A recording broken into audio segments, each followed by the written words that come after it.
Uh-huh. 11:55 vamos a conversar con Cristian Lauriani, que es jefe de estudios estratégicos de la Academia de Guerra. Señor Lauriani, ¿cómo está usted? Muy buenos días todavía. ¿Cómo está? Hola Rafael, buenos días. Qué alegría volver a verte y poder conversar. Lamentablemente es un tema tan triste y tan trágico como lo es la guerra. Hemos visto las imágenes del sufrimiento de las personas, de millones de ucranianos, y yo creo que eso debe llamarnos a todos a la reflexión, y nosotros aquí en la Academia de Guerra, como siempre lo hacemos, seguimos estudiando los conflictos. La guerra, me gustaría señalar que es una realidad que nosotros la sentimos alejada de Chile. Nosotros por más de 100 años hemos vivido en paz porque hemos tenido una capacidad disuasiva suficiente con nuestras Fuerzas Armadas para alejar ese flagelo de nuestra población, pero la verdad es que hoy día en el mundo el Centro de Estudios de Conflictos de la Universidad de Uppsala señala que existen 50 conflictos armados en desarrollo. La sola guerra en Siria nos ha costado 450.000 vidas. Ustedes ayer con Mónica Rincón señalaban que en la región del Donbass ya desde el año 2014 han muerto casi 15.000 personas, lo que podría haber sido 15.000 razones para evitar esta guerra. Pero nuevamente estamos en esta guerra y bueno, que les agradezco la oportunidad de que podamos conversar de este tema. Uh-huh. Cristian, ¿qué tan, bajo la lógica estratégica también, qué tan evidente era que este escenario se iba a dar? Lo pregunto porque hasta el último día, incluso desde Ucrania, minimizaban la advertencia de Estados Unidos y todavía existe el debate de nadie esperaba que este paso lo diera Vladimir Putin, o no, iba a ser solamente al este de Ucrania, pero muchos plantean también que con el despliegue de tropas que se estaba dando en la frontera, todo apuntaba a que este escenario podía darse. Sí, yo creo que esto fue una sorpresa estratégica para todos. Sin embargo, yo creo que habían bastantes señales que indicaban que esta posibilidad podía darse. Y dentro de esas señales están el despliegue estratégico ruso, que la inteligencia de Occidente ya había indicado que se estaban preparando para una operación militar a gran escala. Despliegue estratégico que estaba concentrado en toda la frontera de Ucrania con Rusia y con Bielorrusia, y que eso, entre comillas, genera ciertas ventajas para la fuerza rusa en este caso. Ya se ha indicado en otras entrevistas que en este minuto lo que está desarrollando Rusia es una maniobra en línea exterior. ¿Qué significa una maniobra en línea exterior? Que dado que Ucrania es una protuberancia desde el punto de vista geoestratégico que se inserta en territorio ucraniano y bielorruso, tiene la posibilidad de ser atacado desde el norte, desde Bielorrusia, desde el este, desde el territorio ruso, y desde el sur, desde el mar Negro y de Crimea, que hoy día está en manos de Rusia. Y eso hace al país tremendamente vulnerable, no solamente para una ofensiva terrestre, que es lo que estamos viendo hoy día, sino que también eso facilita la acción de los medios navales y aéreos que pueden ocuparse como vectores para lanzar armamento quirúrgico y de precisión para abatir blancos en territorio ucraniano. Una gran llanura. Ucrania es una enorme llanura. De Polonia hasta los Urales en rigor es una enorme llanura, lo cual crea un escenario de guerra bastante particular. Yo miraba ayer y vi las imágenes de un Kamov 52, este helicóptero de hélice coaxial contrarrotante, que no había conocido de una operación de esta magnitud usando esos helicópteros, y que me parece, corríjame si me equivoco, coronel, un helicóptero hecho para ataque aéreo a baterías antiaéreas, a tanques, también son matatanques, y dotado además de una enorme capacidad de carga, 7.000 kilos, y de una gran movilidad. Y ahí estoy viendo a un helicóptero ruso que me parece que es de estos gigantescos que usan el Mi-8 puede ser, que usan como para transporte de piezas enormes. Ha puesto Rusia en juego acá una cantidad de armamento que, si bien no es la que suele atraer las miradas, el Tupolev 161 de bombardero estratégico, pero ha puesto en juego su primera línea de armamento para una guerra que más bien se da en términos convencionales del siglo XIX, del siglo XX. Así es.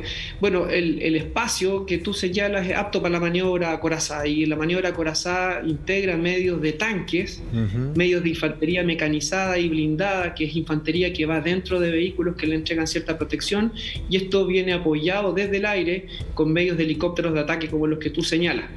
Hoy en día estamos viendo que existen 4 ejes de ataque que están convergiendo en esta maniobra de línea exterior que yo señalo sobre el centro de Ucrania.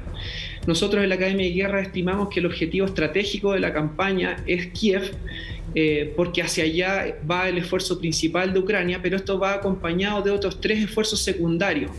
Los 4 ejes que yo señalo son de Bielorrusia hacia Kiev, desde el este de Ucrania hacia Kharkov, que es la segunda ciudad más importante de Ucrania, desde también Rusia hacia la zona del Donbass, y desde el sur de Crimea hacia las espaldas de las fuerzas que están en la zona del Donbass, principalmente hacia Mariupol, buscando conectar el territorio ruso con la provincia de Crimea por tierra, dado que hoy día esa conexión existe solamente a través de un puente en el estrecho de Kerch. ¿Qué es lo interesante de esto? Que al ser el terreno apto para la maniobra facilita el avance de las fuerzas rusas. Avance que lo que hemos visto hasta ahora no ha sido tan exitoso como todo el mundo esperaba, producto de la resistencia férrea que está dando Ucrania. La singularidad del escenario geográfico inicialmente generó un problema para Ucrania, porque Ucrania, al tener una frontera tan extensa con Bielorrusia y con Rusia, no sabía por dónde iba a venir el adversario. Eso significaba que tenía que distribuir toda su fuerza en torno a la frontera, y lo que obligaba finalmente a ser débil en todas partes y no tener la posibilidad de concentrar el poder de combate. Identificado ahora estos 4 ejes, lo que está haciendo Ucrania es derivar fuerza hacia los lugares donde se están produciendo las penetraciones, y esa derivación de fuerza y la acción militar de Ucrania ha tenido éxitos en el fondo. Me gustaría señalar, por ejemplo, que a los reportes que se presentaban el día de ayer de las fuerzas de Ucrania se destacan que han producido hasta la fecha 4.300 bajas en Rusia. Se han derribado 27 aviones, 26 helicópteros, 146 tanques destruidos y 706 vehículos blindados de transporte personal. Esa es la versión que Ucrania da. Ahí hay matices porque uno nunca puede confirmar la información, pero ¿qué es lo importante? Que estos partes de batalla sirven para actualizar la inteligencia con la que está trabajando Ucrania. Y esto nos está indicando de que Rusia ha sufrido grandes pérdidas, que yo creo que el gobierno ruso no lo tenía considerado, y de ahí la necesidad en este minuto de empezar negociaciones, porque ve que el plan no se le está dando conforme lo tenía previsto. Y un segundo aspecto a señalar es que pese al gran potencial aéreo que tenía Rusia, la defensa antiaérea, como tú señalabas recientemente, se ha comportado también muy bien, y eso ha impedido que hoy día Rusia logre el control del aire para facilitar esta maniobra acorazada que se da en superficie. ¿Qué es lo interesante sí de esto? Que ahora que se está viendo la posibilidad de generar negociaciones, eso siempre trae un inconveniente para las fuerzas militares. El diálogo siempre tiene que estar. La diplomacia, a pesar de que el Estado ruso haya optado por la guerra, nunca se debe agotar. Las Fuerzas Armadas son un instrumento de la política y es uno de los ejes por los que maniobra la autoridad política. Pero ¿dónde está el inconveniente en esto? Que si se dan negociaciones, probablemente se detengan las operaciones. Y al detenerse las operaciones, eso genera una pausa operacional que puede ser muy bien aprovechada por Rusia para traer más reservas, de las cuales tiene muchas hacia el interior de su territorio, para una vez que terminen las negociaciones, si es que salen mal, proseguir el ataque. Entonces ese es un elemento a tener en consideración que podría también jugar en contra de Ucrania. Coronel. ¿Qué es lo interesante? Sí, perdón, para terminar la idea. ¿Qué es lo interesante? Sí, que Ucrania hoy día tiene el respaldo de la OTAN desde el punto de vista logístico, y en la medida que existan flujos de recursos económicos, bastimentos logísticos, armamento y munición hacia Ucrania, eso podría dar ciertas garantías de que Ucrania puede seguir resistiendo en buenos términos como lo ha hecho hasta ahora. ¿Ve usted un repliegue de las fuerzas hacia Kiev en estos últimos 2 días para sostener una batalla que en campo abierto hubiera sido imposible y que parece haberle dado buen resultado? Las tropas rusas se han encontrado con una encarnizada resistencia en Kiev. Y 2, Alemania anunció el envío de misiles Stinger y armamento antitanque. Y eso podría recrear el escenario afgano, digamos, cuando se pierde el control aéreo y los antitanques específicamente acaben con la superioridad terrestre que tiene también en términos de blindados Rusia? Sí, yo de acuerdo con todo lo que dijiste. Ayer me gustó algo que declaró Mónica Rincón, que lo explicó súper bien. Hoy día esta es una guerra que se está jugando no solamente en el ámbito de la superficie como una guerra tradicional, está incorporando también la acción en redes sociales, la acción en el ciberespacio. Eso hoy día en la doctrina de guerra de los países de la OTAN se conoce como operaciones multidominio, que es algo que también está haciendo Rusia por su parte. ¿Eso qué significa? Que además de estar actuando en tierra, aire y mar, hoy día se están incorporando la acción desde el espacio estelar a través de la inteligencia satelital, la comunicación, etcétera, y también en el ciberespacio. Todo eso permite hacer confluir el poder de combate nuevamente para concentrar ese poder de combate en esos 4 ejes que tú señalas. Ahora, ¿qué es lo interesante en eso? Que cuando se estructura una maniobra como la que está desarrollando Rusia y Ucrania, que son 2 estrategias contrapuestas, hay 3 elementos que hay que tener en consideración, que son espacio, fuerza y tiempo. La fuerza en este caso del potencial ruso es muy superior al ucraniano, pero Ucrania cuenta con la ventaja de conocer el espacio, que es el terreno donde se está combatiendo, y también controlar muy bien el tiempo. Entonces lo que se está haciendo hoy día es desde las fronteras ir ganando tiempo por espacio al desgastar desde las más largas distancias con sistemas antiblindaje y antiaéreo el avance ruso. Eso ha generado mucho desgaste y ha finalmente detenido el avance de las fuerzas rusas. Ahora, también es interesante ver que si el objetivo de la campaña es la captura de Kiev, ¿y por qué es importante? Porque Kiev es el centro político de Ucrania. De caer Kiev, entre comillas, podría ser caer al gobierno y ahí instalar un gobierno prorruso, que es lo que espera el presidente Putin. Lamentablemente para la fuerza rusa en este minuto, dado la buena resistencia que han tenido las fuerzas ucranianas, eso no se estaría dando, dado que las fuerzas rusas en este minuto han sido detenidas en el noreste de Kiev. Sin embargo, hay un eje de ataque de los 4 que yo señalé que viene del este hacia Kharkov, y de Kharkov yo puedo caer por detrás a Kiev. Claro. Y también ese es un elemento a tener en consideración porque podría producirse una vulnerabilidad en ese ámbito. Y lo segundo también es que si, en términos, para que la gente nos entienda, si el premio mayor, que es Kiev, no funciona, podríamos tener un premio secundario, que es unir por tierra Crimea con la zona del Donbass. Entonces, el eje que va desde Donbass a Crimea y de Crimea hacia Mariupol podrían conectarse y podría ser un premio de consuelo hoy día para una acción militar que está desarrollando Rusia. Comandante, y en cuanto a este argumento que es el que ha dado Vladimir Putin, no solamente en esta ocasión, sino que a lo largo de los años de la amenaza que es para la seguridad de Rusia, esta expansión al este de la OTAN, ¿cómo se ve en este escenario y qué tan así ha sido también a lo largo de los años? Nosotros anteriormente revisábamos también el mapa con las adhesiones que ha ido sumando la OTAN en el último tiempo, sobre todo esa masiva o más alta en el año 2004, que es uno de los principales argumentos que ha dado Putin en toda esta disputa con Occidente sobre precisamente el tema OTAN y la aspiración ucraniana de sumarse. Mira, déjame responderte esa pregunta desde la teoría. El principal estudioso de la guerra, que es citado por todas las academias de guerra del mundo, y nosotros lo estudiamos mucho también aquí en la Academia de Guerra del Ejército, es Clausewitz. Clausewitz dice que el esfuerzo de la guerra es directamente proporcional al valor del objetivo. Entonces, hoy día Ucrania es un objetivo vital para asegurar la supervivencia del Estado ruso, porque lo explicaba súper bien Rafael, en la medida que la OTAN se acerca hacia Rusia, Rusia pasa a ser más inseguro.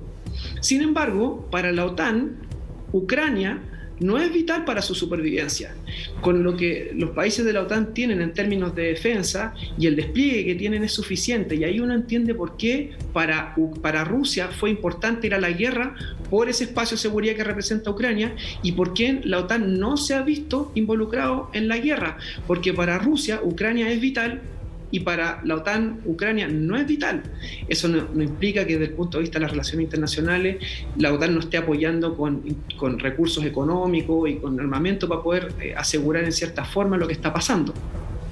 Claro, pero en rigor, digamos, lo que voy a decir suena feo, pero pueden dejarlo caer con cierta elegancia porque no es vital para la defensa de la OTAN. Es deseable, pero no es vital. En cambio, para Rusia es vital. Ahora, lo que pasa es que el esfuerzo que pone en la guerra a Ucrania es el esfuerzo de quien está amenazado de muerte, básicamente. Y eso es lo que ha hecho tan encarnizado este combate. Exacto. Bueno, y ahí yo me gustaría de nuevo volver a citar a Clausewitz. Clausewitz dice, para ganar una guerra se debe seguir una secuencia de 3 etapas. Primero yo tengo que destruir la fuerza enemiga, luego tengo que conquistar su territorio y de esta forma yo puedo quebrantar su voluntad de lucha. Por tanto, el fin último de la guerra es quebrantar la voluntad de lucha de mi oponente. Voluntad de lucha que hoy día, por lo que hemos visto en las imágenes, está a máximo en Ucrania, y también esto se vincula mucho con el rol que ha jugado el presidente de Ucrania, que en este minuto ha infligido un liderazgo súper potente sobre la población, que incluso podría llevar a que el mismo plan que tiene Rusia de ocupar Kiev para derrocar al gobierno no se dé, porque en el supuesto de que el presidente de Ucrania salga de la capital pero siga dentro del territorio, es un incentivo para mantener en alto la voluntad de lucha y seguir combatiendo, porque en el fondo, como dices tú, hoy día lo que está en juego en Ucrania es la supervivencia del Estado de Ucrania. Ahora, en términos del armamento que se ha puesto en juego, en estas operaciones siempre los países como Rusia tienden a probar algunas de sus armas, no todas son nuevas, pero en ese sentido Rusia tiene un armamento infinitamente superior a Ucrania. De hecho, Ucrania le compra armamento a Rusia, que es el que Rusia da de baja. En esos términos militares básicos, digamos, de número de soldados y armamento, Ucrania tiene todas las de perder. Sí, pero cuando nosotros hablamos del poder de combate que yo te señalaba, que se aplica en una maniobra sobre un objetivo, esta tiene una base inicial que es el potencial de combate. ¿Qué es el potencial de combate? Es la capacidad militar con la que yo puedo influir sobre mi oponente. Ese potencial de combate tiene dos elementos. Los elementos tangibles, que son los vehículos militares, los aviones, la fuerza, el personal, etcétera, pero también tiene intangibles. Esos intangibles son el nivel de preparación de la fuerza, el liderazgo de sus comandantes, la voluntad de lucha de esa misma fuerza, y una vez que eso se pone en ejecución, aparece el concepto de poder de combate, que es la integración del potencial de combate más los elementos contextuales, que son la suerte, la fricción, los elementos del entorno y el respaldo que hoy día le está dando Occidente a Ucrania, y también el respaldo que la población le está dando a las fuerzas militares que están operando. Entonces, en términos de ese potencial de combate llevado a la práctica, al parecer está siendo inclusive superior al de Rusia, dado que se está viendo que existen liderazgos más potentes desde el punto de vista ucraniano, de que la fuerza tiene una mayor voluntad de lucha versus Rusia, y eso, entre comillas, está equiparando un poco la balanza. Y lo segundo a tener en consideración es que pese a que Rusia tiene un gran potencial militar, el espacio muchas veces no genera que todas las fuerzas puedan concurrir al escenario. Y eso, en el fondo, también está complejizando el desarrollo de las operaciones. Y también otro elemento a tener en consideración es que inicialmente, y eso es parte de lo que vimos los primeros días, se produjeron ataques quirúrgicos sobre distintos blancos en todo el territorio ucraniano. ¿Qué es lo que buscaba eso? Decapitar el sistema de mando y control y dificultar la toma de decisiones estratégicas. ¿Para qué? Para producir lo que se denomina en términos militares la parálisis estratégica. Cosa esto de impedir que inicialmente se puedan tomar decisiones. Con el correr de los días, esa incapacidad inicial fue fluyendo, se identificaron los 4 ejes donde venía avanzando el enemigo, se pudieron tomar acciones remediales, y hoy día Ucrania está actuando de manera adecuada. Ahora, ¿qué es lo que ha permitido la tecnología que hoy día está presentando Rusia? Es que los sistemas de armas tengan la posibilidad de batir blancos que eviten el daño colateral. Hoy día la tecnología permite, por ejemplo, inclusive calcular la ventana por donde entra el misil de un avión y hacerlo detonar a la altura que yo quiera dentro de un edificio, a objeto de disminuir al máximo la posibilidad de afectar a la población. Rusia sabe, y el presidente Putin sabe, que su acción es poco explicable desde el punto de vista del derecho internacional. Por tanto, está tratando de hacer una operación militar lo más limpia posible, apelando a la legitimidad, buscando evitar el daño colateral. Y eso también lo sabe Ucrania. Y tal como tú señalaste, Rafa, lo que están haciendo las fuerzas ucranianas es tratar de gastar desde las más largas distancias al enemigo, pero igual llevarlo a centros urbanos, donde saben que la ventaja la tienen las fuerzas ucranianas y obviamente son vulnerables las fuerzas rusas.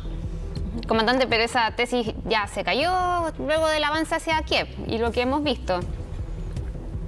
Sí, pero todavía se está dando en Kharkov, y se está dando en Mariupol, y se está dando en un sinnúmero de ciudades fronterizas que en cierta forma podrían estar orientados a que esa es la defensa que está tratando de plantear Ucrania.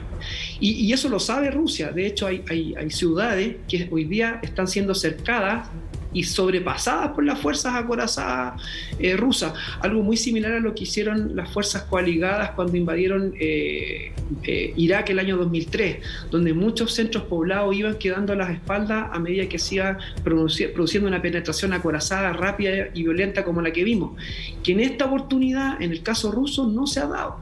Y eso es lo que llama la atención, y eso podría dar cuenta de varias razones. Primero, falta de preparación de sus comandantes, falta de entrenamiento conjunto, de ser capaz de integrar las capacidades de las fuerzas terrestres, navales y aéreas que están operando en la zona, y también problemas de mando y control y de comunicaciones de las unidades. Y de ahí nuevamente yo lo enlazo con mi reflexión inicial del valor que tiene la preparación de la defensa. Que un país invierta en defensa, no solamente en la adquisición de sistemas de armas, sino también en la preparación y formación de sus comandantes, como lo que nosotros hacemos aquí en la Academia de Guerra, o en el entrenamiento de la fuerza con ejercicios militares que aumentan los niveles de entrenamiento, son garantías que aseguran la paz, que en este caso no se nos dio en Ucrania, porque no fue suficientemente capaz de disuadir a Rusia de llevar adelante la empresa bélica. Ahora, estamos hablando del heredero del Ejército Rojo, que fue considerado el ejército de tierra más poderoso de Europa en la segunda mitad del siglo pasado. De hecho, esa es la razón última por la cual Occidente invierte tanta tecnología en helicópteros matatanques, por ejemplo, porque el Ejército Rojo tenía muchos tanques y muy buena capacidad. No habrá, y es una pregunta de la cual en realidad se la hago desde la más absoluta ignorancia, la decisión de no causar demasiadas víctimas civiles para no crear un enemigo dentro de Ucrania que dure por los próximos 40, 50 años, como ocurrió con Stalin y la colectivización de la actividad agrícola? Eso es correcto. Yo estoy de acuerdo con lo que tú señalas, pero aquí se contrastan dos realidades. Porque los rusos son, entre comillas, los padres teóricos de una teoría que se llama las operaciones en profundidad. Esta teoría nace después de la Primera Guerra Mundial y que nace de las experiencias de los rusos al enfrentar a los alemanes durante la Primera Guerra Mundial. Y lo que buscaba esto es justamente evitar el frente y penetrar hacia la profundidad del dispositivo enemigo. Esa operación en profundidad que los rusos están tratando de llevar adelante, se ha visto imposibilitada dado la resistencia que le han dado las fuerzas ucranianas. Claro. Y ahí es donde entra en tensión la teoría con la realidad. Y lo que conecta a la teoría con la realidad es justamente el nivel de preparación de la fuerza y el nivel de entrenamiento que tengan las unidades. Hoy día estamos viendo que Rusia no es capaz de penetrar. Y está poniendo todo su empeño. Por eso, de hecho, el eje de ataque que viene desde Bielorrusia hacia Kiev se detuvo en Kiev y no siguió avanzando. Y por eso es que nosotros llegábamos a estimar que lo que podría estar ocurriendo es que las fuerzas rusas quieran, a través de Kharkov, conectar ese eje con la espalda de Kiev para concretar ahí su objetivo. Sin embargo, igual ese avance se ha visto dificultado. Claro. Y lo otro es que los ucranianos, al ser país de la órbita soviética, conocen la doctrina de empleo de las fuerzas rusas. Claro. Y de esa manera también son capaces de anticiparse a lo que va a hacer Rusia. Entonces, ellos saben deben cómo juegan, diríamos, en términos futbolísticos. Exacto. Saben cómo juegan. Ahora, ¿es lo normal, coroneles, que una negociación como esta no se reinicien las operaciones bélicas después? Digo lo normal, lo usual, no lo que siempre ocurre, digamos. Pero si se establece un alto el fuego y un comienzo de negociaciones, podríamos esperar a que no se restablezca el combate, no se reanude. Eso es correcto, sí, definitivamente. Hay que pensar que una guerra no la pelean los militares contra los militares. Nuevamente, vuelvo a reseñalar, los militares somos un instrumento de la política. Claro. Cuando existe una guerra, es un país que va en guerra contra otro país y donde hay varios campos de acción que están actuando al mismo tiempo. Está el campo de acción económico, lo estamos viendo con las sanciones económicas que se están implementando hacia Rusia. Está el campo de acción diplomático que ojalá nunca se agote y el diálogo se mantenga abierto y permanente. Está el campo de acción informacional interno que está tratando de mantener la voluntad de lucha de la población, y está también el campo de acción militar que está desarrollando las operaciones militares conforme a lo que yo estoy explicando. Y en ese contexto, si hay diálogo y hay negociaciones, maravilloso, y ojalá se concrete pronto la paz y se evite el sufrimiento de tanta gente que está viviendo hoy día en Ucrania. Pero eso no puede estar descolgado en términos de la maniobra política de lo que están haciendo las Fuerzas Armadas. Una negociación o una tregua siempre va a implicar de que las fuerzas se reoxigenen, recuperen capacidades y exista el peligro de que sigan adelante. Dado la condición de Rusia, que tiene reservas potentes y una capacidad y un potencial militar grande, podría generarse esto, sobre todo sabiendo la capacidad y la visión estratégica que tiene el presidente Putin.